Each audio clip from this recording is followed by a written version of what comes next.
João Vitor, eu tava lembrando da aula de história. O professor falou que antigamente Uberaba era chamado como Água Clara. Não, mas a minha professora, ela me explicou que se chamava Sertão da Farinha Podre. Não, meu professor falou que era Água Clara. Mas eu escutei de meu amigo, minha professora me falou que era Sertão da Farinha Podre. Não, ele escutou errado, porque todos meus colegas que estavam na sala também falam, todo mundo entendeu que era Água Clara. Mas, cara, senhor Renato, você pegou a recuperação em história. E aí? Mas mesmo assim, eu prestei atenção. O que tá acontecendo, gente? O que tá acontecendo? O João Vitor tá falando que o Uberaba antigamente era chamado como Sertão da Farinha Podre. E eu tô falando que era como Água Clara. Pois é, mas isso não tem problema, porque os dois estão certos. Na verdade, Uberaba quer dizer águas claras e cristalinas. Mas naquele tempo, quando eles começaram a descobrir aqui, todo aquele arraial que foi montado foi conhecido como Sertão da Farinha Podre. Vocês querem conhecer essa história? Então vamos lá. Me ajuda aqui. Enquanto isso, nós vamos tomando um cafezinho e vamos mostrar um pouco dessa história. Pode ser? Vou pegar esse farelo de milho aqui e vamos esparramar aqui para a gente conversar. Pode comer!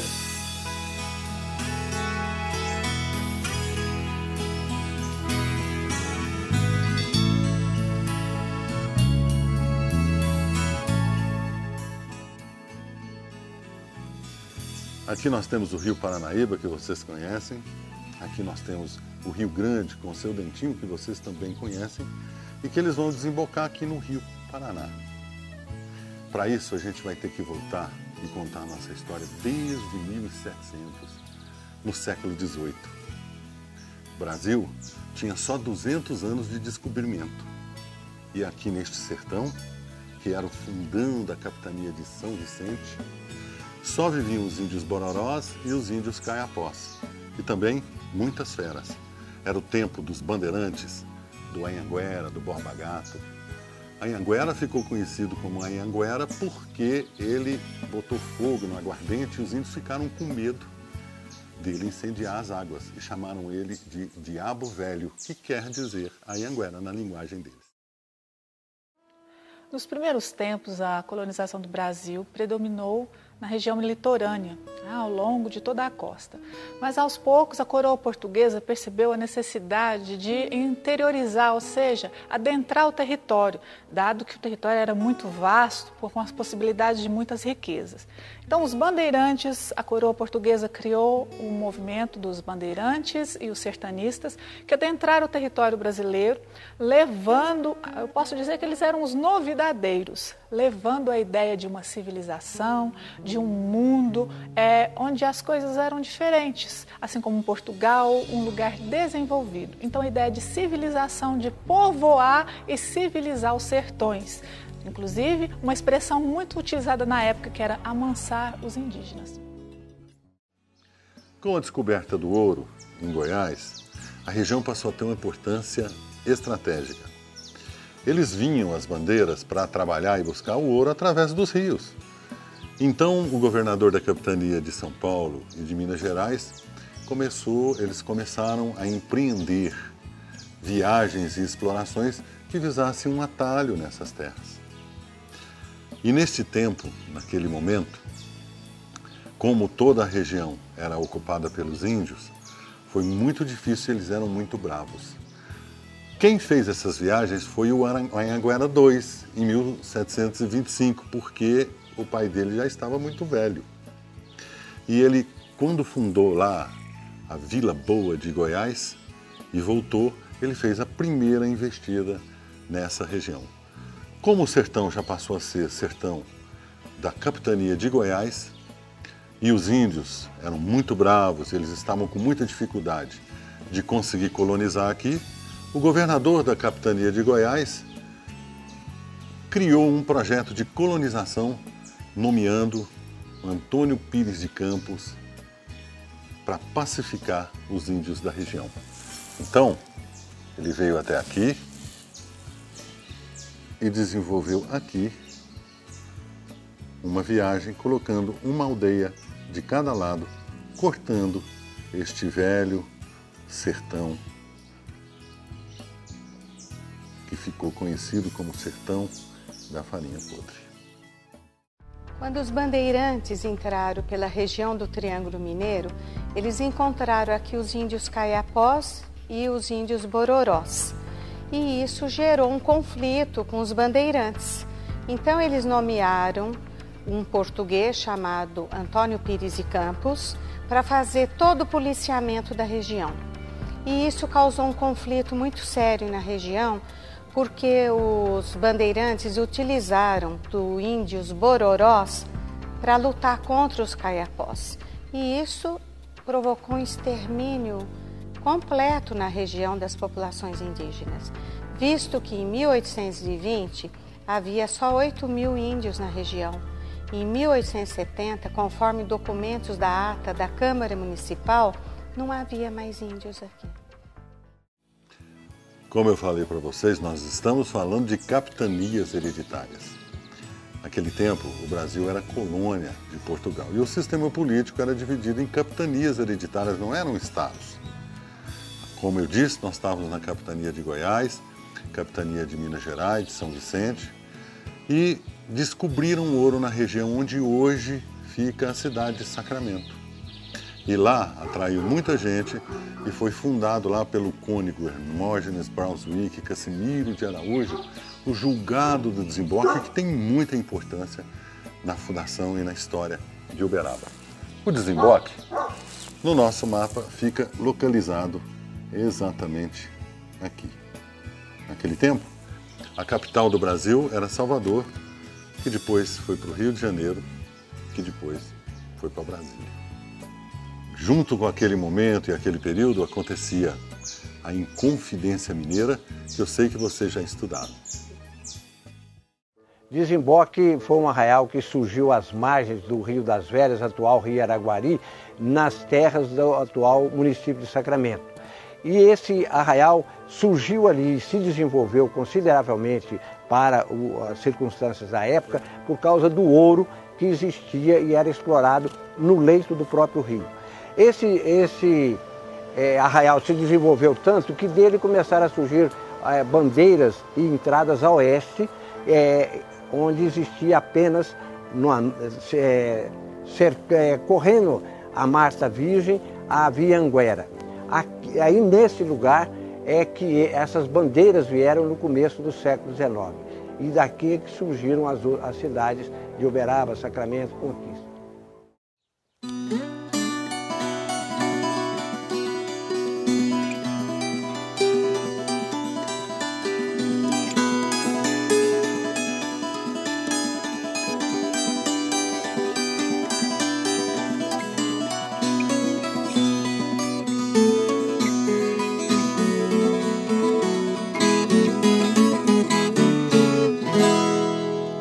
Olha só, a nossa região naquele tempo fazia parte ainda da capitania de Goiás, que depois passou a ser a capitania de Minas Gerais.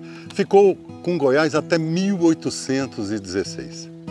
Bem, como o governador de Goiás queria povoar a região e tomar a posse das terras, ele já tinha promovido a pacificação. Ele começou a distribuir as famosas sesmarias, que nós já conversamos sobre isso. Essas sesmarias têm uma grande importância para a nossa história. Teve importância o papel de José Francisco de Azevedo na ocupação do Triângulo Mineiro, especialmente no século XIX, em 1806, o antigo Sertão da Farinha Podre.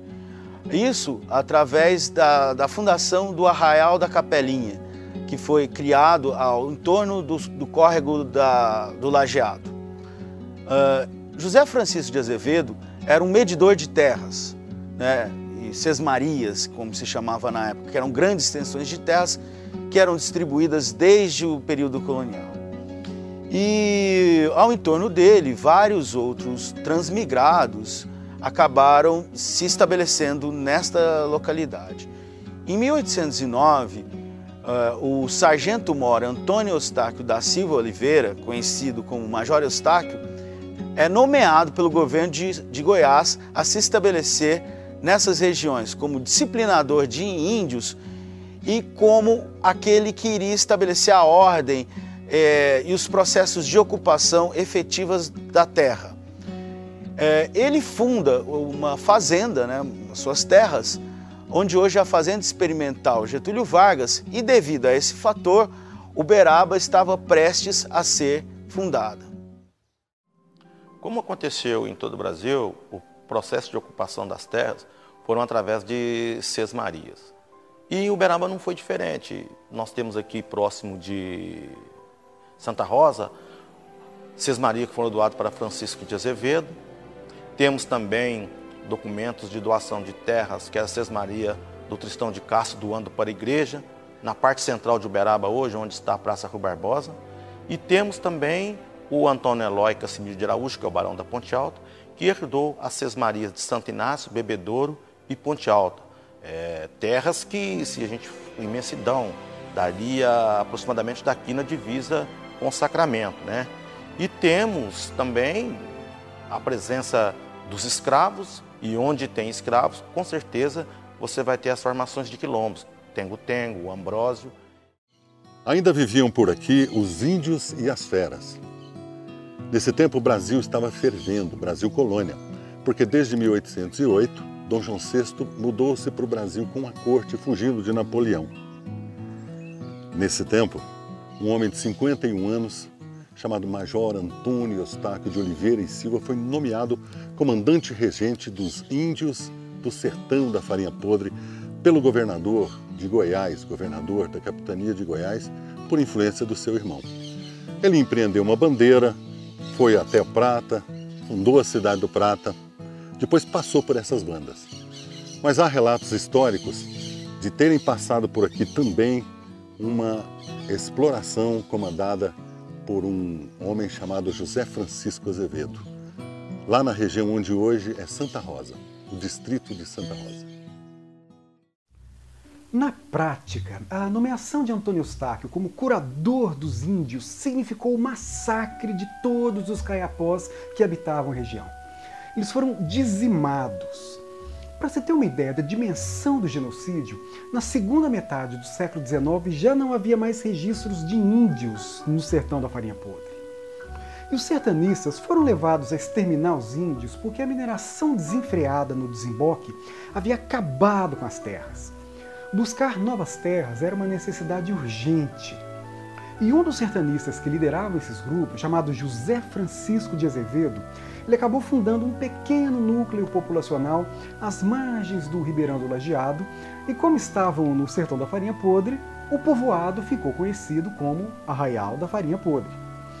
E nessa época, o Antônio Eustáquio organizou mais uma expedição, chegou até o Ribeirão do Prata, matou mais um monte de índio e tomou posse das terras. Como esse ambiente ficou seguro, porque também não tinha mais índio, aqueles habitantes do Arraial e uma leva de imigrantes da região central da província de Minas Gerais, os chamados geralistas, eles acabaram ocupando aquelas terras e também construindo as suas casas nas imediações da morada do próprio Antônio Eustáquio. Pode bombar, Carlos Fernando. É a água. É em torno da água que todos os povoados se formavam antigamente. Foi assim que Major Eustáquio de Oliveira chegou na nossa região, encontrou o Córrego das Lajes e ali fixou a sua residência e começou a atrair o povo para formar o arraial da nossa terra.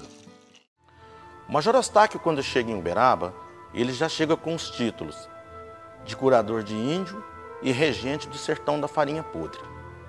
Então o major chega com todo o aparato para estar aí fundando uma cidade.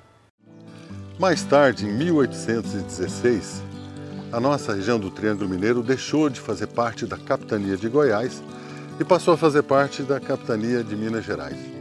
Uns dizem que isso aconteceu pela influência dos fazendeiros, que já era uma força econômica da região na época. Outros dizem que era por influência da Dona Beija, uma bela mulher que encantou o ouvidor do rei. Em 1816, a região do Triângulo Mineiro passa a pertencer a Minas Gerais. Por que aconteceu isso? Os fazendeiros prósperos da região do Triângulo Mineiro fizeram abaixo-assinado para o rei Dom João VI para que o Triângulo passasse a pertencer a Minas Gerais. e isso aconteceu. Mas tem uma outra explicação que mistura mito com realidade. É o caso da Dona Beija, que ela interferiu na passagem do Triângulo Mineiro para Minas Gerais, porque ela tinha como amante o ouvidor e esse interferiu junto ao governo de Dom João VI. O local escolhido por Major Eustáquio, na beira do Córrego das Lajes, foi definido porque se localizava no val das 7 colinas. Cada colina dessa tinha uma fonte e água não podia faltar. Mas há controvérsias, se eram 7 ou 6 colinas. A partir do momento que o Major Eustáquio ele escolheu um lugar propício para estar se instalando, que Uberaba é formado por colinas, né? E colinas e córregos, vamos dizer assim. Então, uma das escolhas foi essa abundância de água, fauna e flora, vamos dizer, né? Nesse sentido. Então, em 1880, o Borges Sampaio ele faz um estudo, que foi um recenseamento, e ele detecta apenas 6 colinas, né? Que são da Badia, São Benedito, Mercês, Leblon, Estados Unidos e Boa Vista. A partir do século XX, o Hildebrando Pontes já cita a colina do Fabrício, que o bairro Boa Vista foi dividido. Aí que se cria a colina do Fabrício, passando então Uberaba a ter 7 colinas. Quer dizer, hoje o tamanho que a cidade está, será quantas colinas que existem? Em meados de 1812, o capitão Antônio Eustáquio da Silva Oliveira, futuro Major Eustáquio, saiu do desemboque numa, justamente, bandeira e, viajando a oeste, aqui na confluência do Córrego das Lajes com o Rio Uberaba, ele se estabeleceu, se afazendou. E alguns anos depois, construiu um retiro ali na esquina da Praça Rui Barbosa com a Rua Arthur Machado. E essa construção desse retiro é o início da fundação de Uberaba, porque ele fez isso de propósito, mas não se tem a data ainda, é por volta de 1815.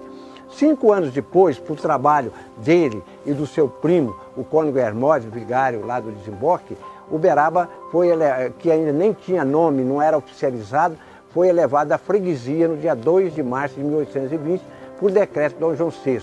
A partir daí, essa data importantíssima comemora-se desde alguns anos o Dia de Uberaba, pela importância da data, que é a data mais antiga e oficial e documentada da história de Uberaba. É bom lembrar que 2 anos depois, o Brasil conseguiu a independência. Na verdade, foi proclamada a independência por Dom Pedro I. Há relatos também de que naquele tempo, quando Major Eustáquio começou o arraial, já existiam comunidades quilombolas, apesar de terem vindo com ele também alguns escravos, a força negra na construção da nossa terra.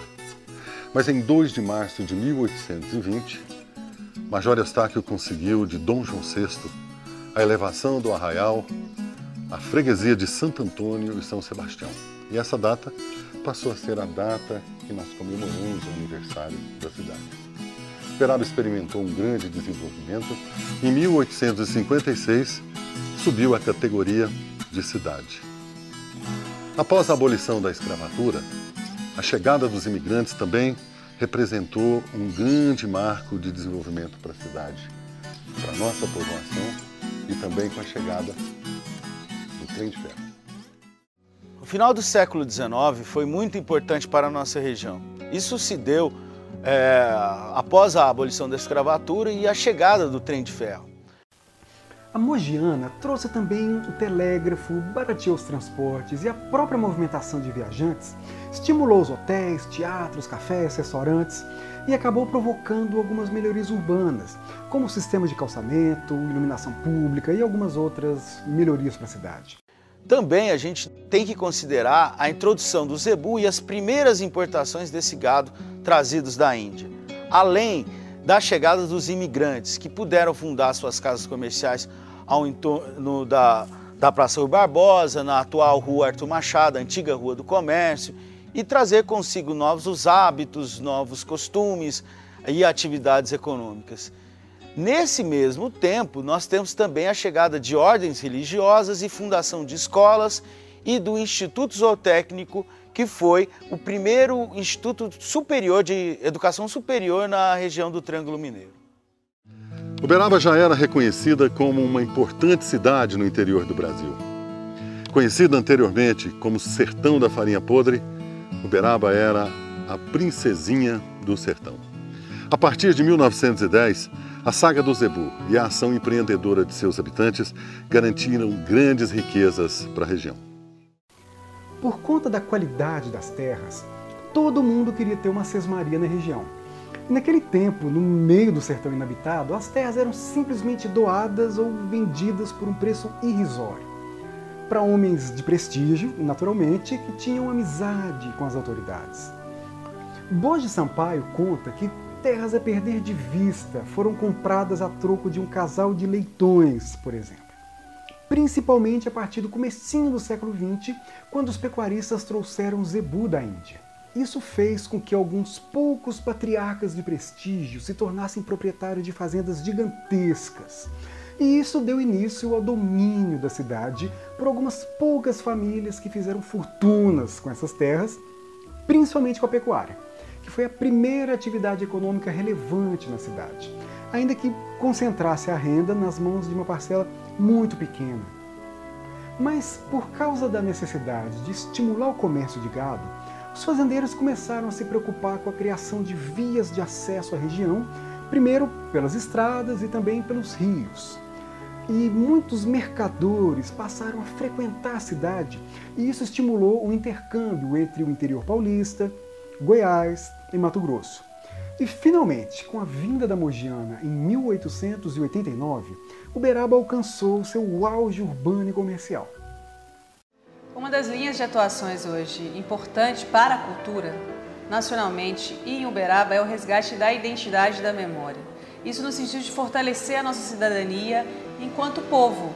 Para tanto, a gente precisa se conhecer, saber por que a gente se alimenta de certa forma, por que a gente tem comportamentos distintos de outras cidades, de outras regiões. O nosso modo de falar, o nosso modo de viver faz parte da nossa identidade, que não é de ontem, é de toda uma história de 195 anos, que é o aniversário de Uberaba. A importância da Fundação Cultural estar apoiando o projeto Minha Terra, Minha História é justamente para a gente contribuir. Nesse momento que Uberaba comemora 195 anos, o resgate da nossa história e da nossa identidade e deixar um pouquinho dessa contribuição de forma educacional para que todas as gerações possam se conhecer e possam conhecer o nosso povo de uma forma muito bacana, que é através do vídeo. Uberaba, nos seus quase 200 anos, uma cidade construída com suor, lágrimas e muitas vezes com o sangue de muitos uberabenses. Cidade única, cidade que conseguiu construir uma raça zebuína para o Brasil e para o mundo. Uma cidade que tem o maior sítio paleontológico da América Latina. E uma cidade que tem o ícone da paz, Chico Xavier. Portanto, uma cidade única. Momento uberabense, momento de perspectiva, um futuro brilhante pela frente. 325 mil pessoas estão aqui na nossa cidade, ajudando a construir nesse momento e com a perspectiva de um crescimento extraordinário pela sua localização, pelo seu potencial.